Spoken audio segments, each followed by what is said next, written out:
Today, I'm sharing another information about this technology that I'm talking about.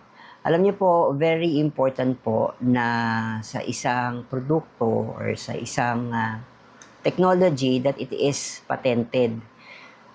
Pag meron pong patent yung isang technology, it protects the owner and the discoverer or the inventor of the technology na meron siyang eksklusibong rights to share the technology. And pangalawa, hindi pa siya pwedeng kopyahin, hindi siya pwedeng gayahin. And also, it protect us as a consumer dun sa mga taong gumagamit ito dahil may mga tao who proves that this technology is effective.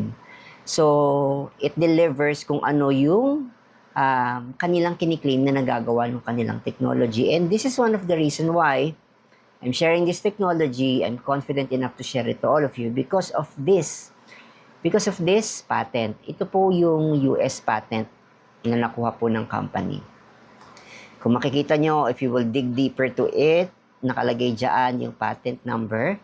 Nakalagay din kung kailan ito na-issue. Alam niyo po, mahabang proseso po para makakuha ng patent ang isang kumpanya sa isang produkto at nakakatuwa, ito ay ilan lamang sa napakadaming patent na meron po sa company to share it.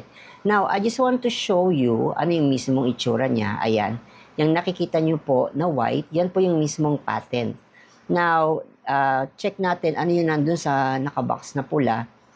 Just an abstract of it, ano yung nakasaad doon. Kung mapapansin nyo, nakalagay is a wearable phototherapy apparatus that produces beneficial effects to a human body such as activation of stem cells, improvement in strength, improvement in stamina, pain relief via a non-transdermal container.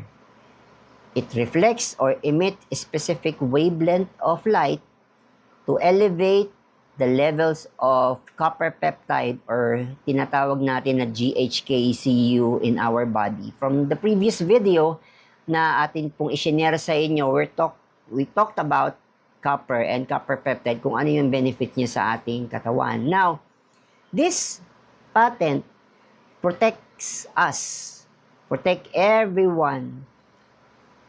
Kung kayo ay gagamit ng technology because it is proven by the US government having this patent that enables to activate the stem cell in your body using a non-transdermal container. Ito po yung non-transdermal container. Ganito lamang po siya kasimple. So just imagine, just by placing it in your body, it enables to activate the stem cells sa ating katawan. And naniniwala po ako ngayon na mas marami ng tao have this open mind to embrace new technology such as this kind na hindi mo aakalain na nasa simpleng patch na ganito, kaliit, able to activate ang ating pong cells naturally. Wala po dito ang stem cell. Katulad na nakalagay, activation. This ables to activate the stem cell in our body. That is safe because sarili mong stem cells ang ini-improve niya, ang ina-activate niya. So, if you want to know more about this, you can send me a message. If you want to also try this and more about this information regarding this kind of technology, don't forget to like and follow for more information.